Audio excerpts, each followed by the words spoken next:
Et maintenant, Frédéric Lordon.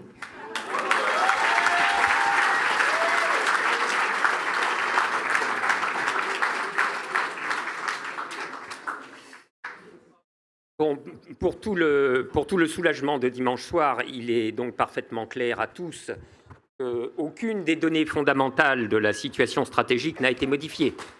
À savoir, premièrement, l'interminable agonie de la social-démocratie. Deuxièmement, la montée en fait peu résistible du fascisme français. La deuxième dérivant très largement de la première en l'absence de perspectives alternatives. Voilà le cadre d'hypothèse dans lequel je suggère de réfléchir et voilà les problèmes qui doivent nous occuper. Premièrement, la social-démocratie est morte car se définissant elle-même comme la négociation de compromis avec le capital, elle meurt logiquement au moment où le capital s'est radicalisé en ayant gagné les moyens structurels de ne plus passer aucun compromis. Moyens structurels récapitulés sous l'appellation mondialisation néolibérale. Le capital radicalisé a fermé l'espace du compromis. Cet espace ne se rouvrira plus. C'est bien pourquoi, passé quelques commencements euphoriques, toute expérience nominalement social-démocrate est vouée par pure et simple impossibilité à finir happée à nouveau par l'attracteur néolibéral. Telle est la première hypothèse. En tout cas, la dégénérescence historique de la social-démocratie se reconnaît typiquement à ce que ses succès électoraux ne cessent d'approfondir son impasse politique. Toutes les tentatives de rechappage par quelques têtes de gondole médiatiquement consacrées, c'est-à-dire garanties inoffensives, jadis Taubira, aujourd'hui Tondelier, Ruffin ou Glucksmann, toutes ces tentatives sont vouées à la reconduction du même, c'est-à-dire à l'enlisement, la dérive, la désillusion et pour finir la démoralisation. Au reste, le machin sorti des urnes est d'une prometteuse instabilité et, j'en ai peur, l'espérance de vie d'un gouvernement Front populaire des plus réduites. Je le dis en passant, là on a vraiment une chambre introuvable. Et mon hypothèse est que, comme en 1958 avec Debré, Macron a mis ou mettra bientôt au travail un comité constitutionnel à sa main qui, au moment où le blocage sera consommé ou bien provoqué, sortira comme lapin du chapeau un projet tout armé de nouvelle constitution, avec mise au référendum et présidentielle New Look dans la foulée. En attendant, la social-démocratie zombie, qui n'en finit pas de hoqueter son trépas, est le principal obstacle à toute remise en route de l'histoire. Fort logiquement, cette interminable agonie est soutenue à bout de bras par toutes les institutions de la démocratie bourgeoise qui interdisent toute opposition au-delà de la social-démocratie, précisément. En témoigne le sort qui a été fait à l'AFI, comme unique force du paysage institutionnel, non pas de renversement, mais de perturbation de l'ordre bourgeois. Aussi, faute de pouvoir dire tout de go, l'AFI doit être détruite parce que sa menace sur nos intérêts nous est insupportable, ou bien parce qu'elle a l'audace de se montrer solidaire des populations musulmanes, la bourgeoisie en tous ses organes s'est mise à dire « l'AFI est d'un ignoble antisémitisme ». Et en effet, c'est autrement présentable. Ici, il faut faire un pas de recul pour bien prendre la mesure de ce qui s'est passé depuis plusieurs mois et qui est, je crois, sans précédent depuis au moins 1945. Il s'est passé une campagne, non pas les campagnes électorales, celles des européennes ou des législatives, mais une campagne au sens d'une entreprise concertée d'intoxication menée à l'échelle du pays entier en vue de démolir la première formation politique d'opposition, ni plus ni moins. Entreprise concertée, disais-je, mais qui, comme toujours, n'est jamais si efficace que d'avoir enrôlé avec succès tout un contingent de non-concertés, pharisiens et grande conscience, éditorialistes à hauteur de vue, tous confrères de Florent Pagny à qui on n'enlèvera pas leur liberté de penser. Le Monde, Libération, Radio France, France Télé et jusqu'à Mediapart et Regard, tous ont balancé dans le feu leur bidon d'huile.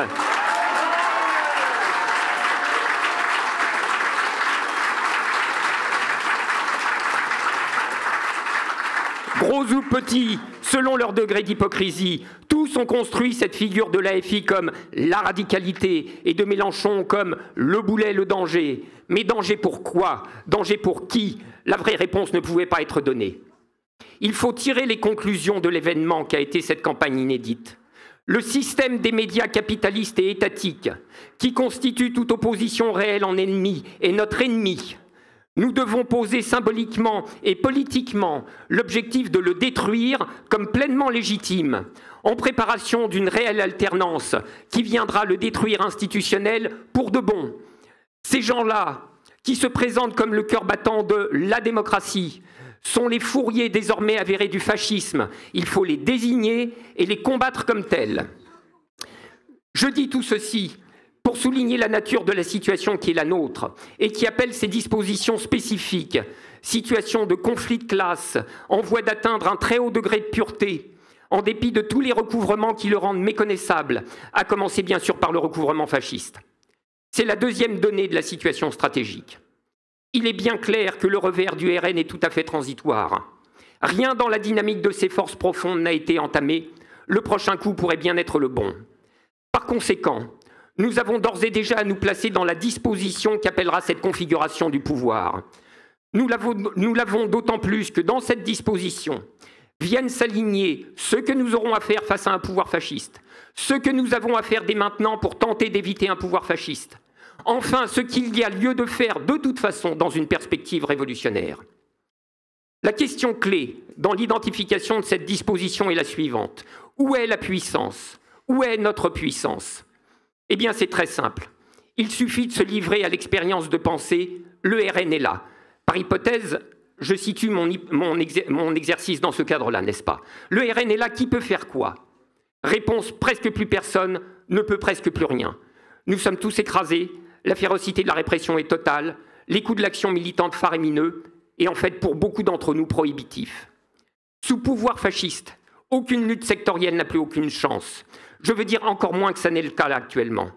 Les cultureux pourront protester de ce qu'on fera à la culture, ils finiront écrabouillés, ou purement et simplement ignorés dans leur coin. Qui a quelque chose à foutre d'une grève dans la culture? Certainement pas un État fasciste. Les universitaires dont on massacrera l'université, pareil, etc., etc., et même les profs, et jusqu'aux soignants. Tous ces secteurs peuvent faire grève, ils crèveront dans l'isolement.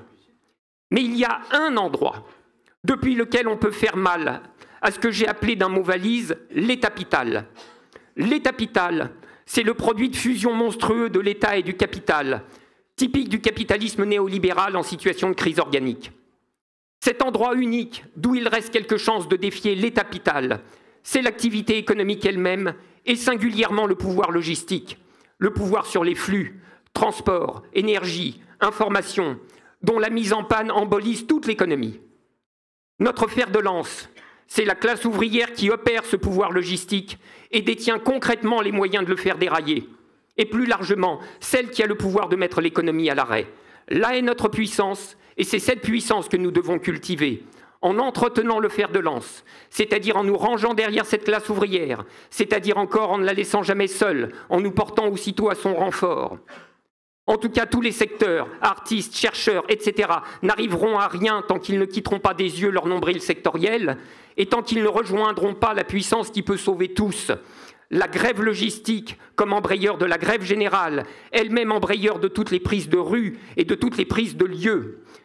Comme l'ont montré les retraites l'an dernier, la seule chose qui ramène vraiment le pays à gauche, ce ne sont pas les élections, c'est le mouvement social réel. Nos meilleures chances...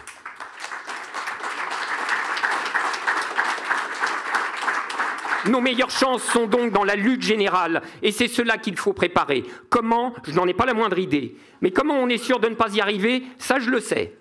D'abord en laissant l'affaire dans les mains des directions syndicales, qui ont montré en 2023 quelles occasions historiques elles étaient capables de foirer.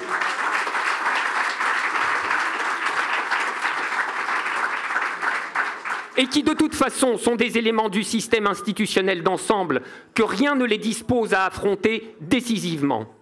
Ensuite, en restant collé aux fausses promesses du jeu institutionnel électoral, dont il n'y a au mieux que des choses très limitées à attendre, et dans tous les autres cas, rien du tout. Ce qui, pour autant, et sauf pensée gravement antidialectique, n'interdit en rien de travailler aux articulations de l'électoral et du non-électoral, et même d'avoir une pratique non électoraliste de l'électoral, c'est-à-dire une pratique de l'électoral qui ne verse en rien ni dans les adhésions, ni dans les illusions de l'électoralisme, mais qui se rend sensible aux conditions et aux situations qui peuvent sortir d'un scrutin, et qui niera que celles qui sont sorties dimanche nous sont moins défavorables qu'une majorité RN. À l'issue de ce dimanche, en tout cas, et je vais conclure là-dessus, l'avenir est particulièrement opaque s'il est toujours dominé par la perspective fasciste. À plus forte raison de ce que se profilent les grandes coalitions du centre.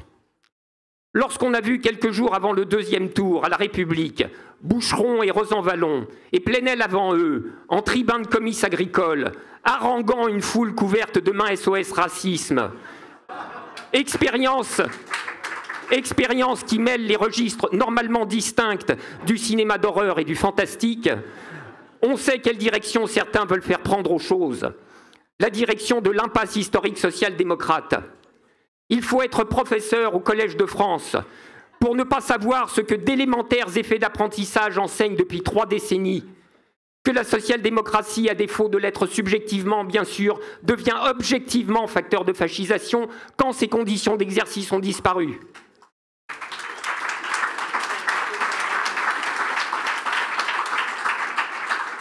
Et de même que le refus de l'affrontement, le parti de l'apaisement ou le gouvernement de la tendresse sont voués à finir objectivement en collaborateurs du seul apaisement que connaisse l'ordre bourgeois, l'apaisement bourgeois.